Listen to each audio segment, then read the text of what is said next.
Ay mga vlogs, good evening.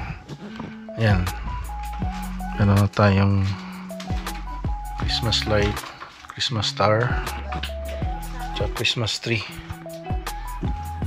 Ayan. Tapos may mga Christmas light tayong laser. Ating munting pagdiwang sa Pasko. Ayan mga ka-vlogs, punta tayo ng Birds Lake. Ayan ang ating view. Nilagyan na nila ng gravel yung yung daanan. Pero ayan medyo ang mga puno maputi, may mga snow, frost. Ayan, ganda.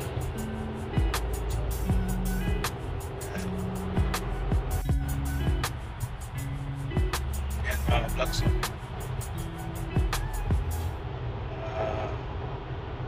bundok,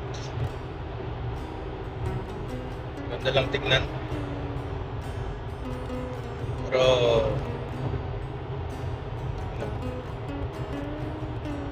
nahirap mag-hike dyan sa mga ganyan. Malamig at saka baka may mga bear, hindi ka talaga sasantuin nun. Parang hindi parang yung mga yung mga Terminator, walang basta kinakain kanilang buhay. Minsan mga nakikita ko sa bear attacks sa YouTube, habang buhay pa, pati yung mga panghayop din, hindi ng tao, kinakain talaga nila. Parang wala silang sense of life na ng ibang tao. Pero they're smart animals. That's why they're still hindi pa sila extinct dahil smart sila, no? Yung iba kasi na-extinct dahil nga sa kaanuhan ng mga tao. Tayo 50 dahil sa minsan na-hate nila yung mga ibang hayop, animals na namamasyal lang it's you have to share the territory with the animals, right? Ayan mga vlogs, scenery maganda. Less ang snow natin ngayon so yeah, baka tignan natin sa summer, no? Baka mabilis mag-dry ang mga leaves, baka prone sa forest fire pagka ganyang less yung hydration ng mga dahon tsaka lupa. So sana wag naman.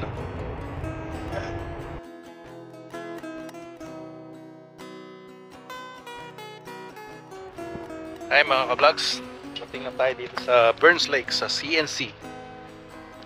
Yan. Ito yung campus ng College of New Caledonia, Burns Lake District Campus. Yan. Katabi niya subway. So after almost 3 hours actually, nag-stop tayo sa Vanderhoof. Mag-vlog sana ako sa Vanderhoof kanina, hindi ko magana yung battery. Naubusan na naman ng battery yung GoPro. Hindi ko naman ginagamit. So I'm wondering why. Ganun nata talaga pag sa GoPro, naubos ang battery kahit nakapatay. Hindi ko lang alam kung bakit. There should be a fix for that. Kasi yung DJI, hindi naman nangyayari sa ganun. Ito ang kanilang campus. 545 Highway 16 West. So, yan mga vlogs, natapos na tayo sa loob. It took me 20 minutes for 2 machines. 45 minutes. So, 11:15 tayo pumunta rito, alas 12 na. Skip na lang natin yung lunch natin.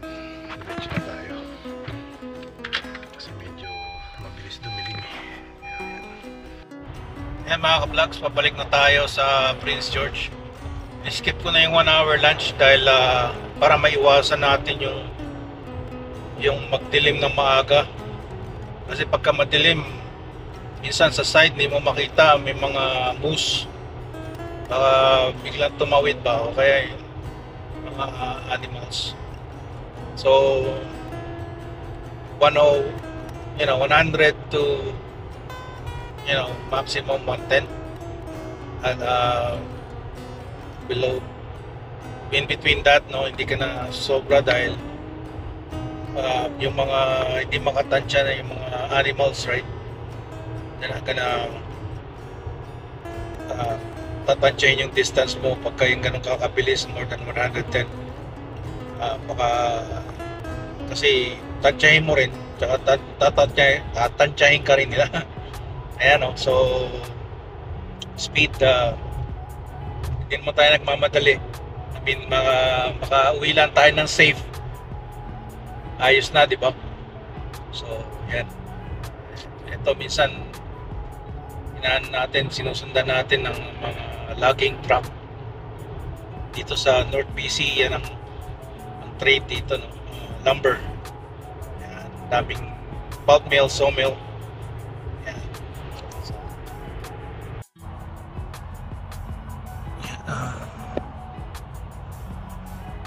Fort St. James. No, sorry. It's ano ba to? Fraser Lake Mills. Ayan naman yung mga puting mga leaves, mga frost yan snow na tumikit sa mga dahon. Ganda tignan. Kaya parang poster like, pero ayaw mong mag-hike dyan sa mga ganyan dahil baka may mga wild animal tsaka malamig.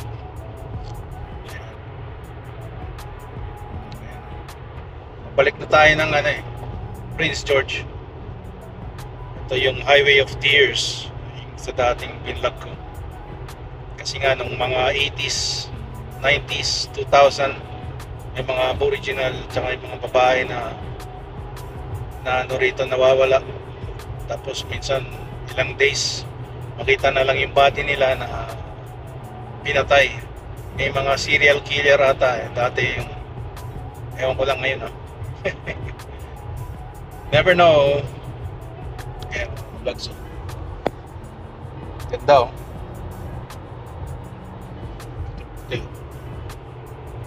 Pero wala namang snow pa, gray lang talaga yung sky.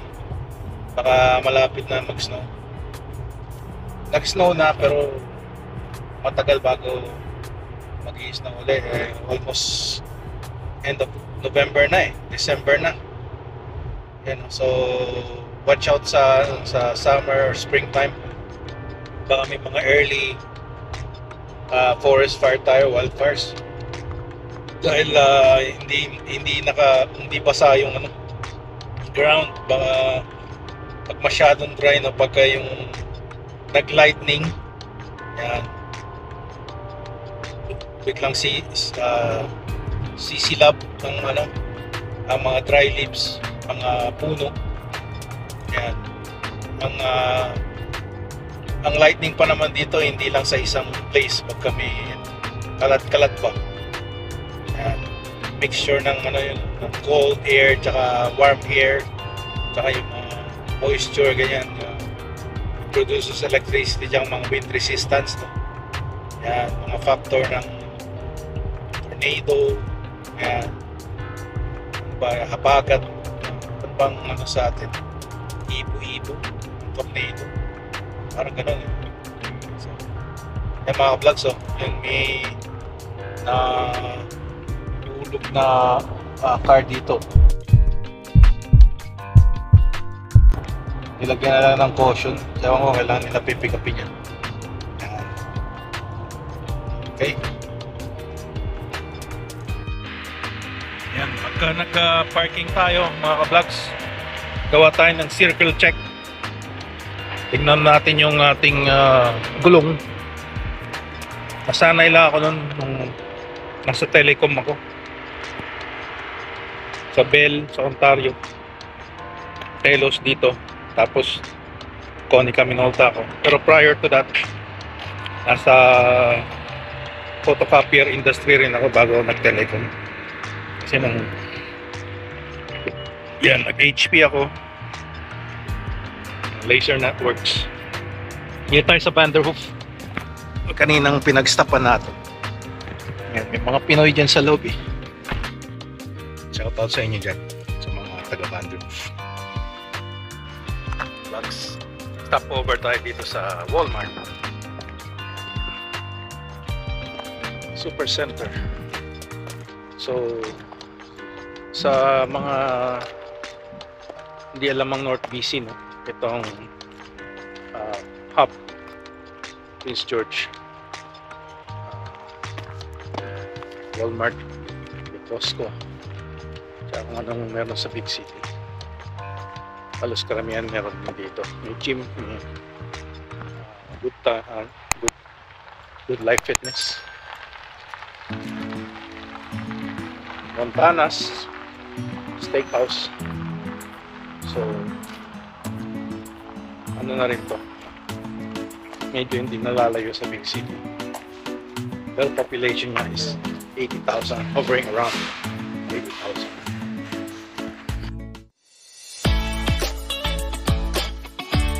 Like, share and subscribe to my channel.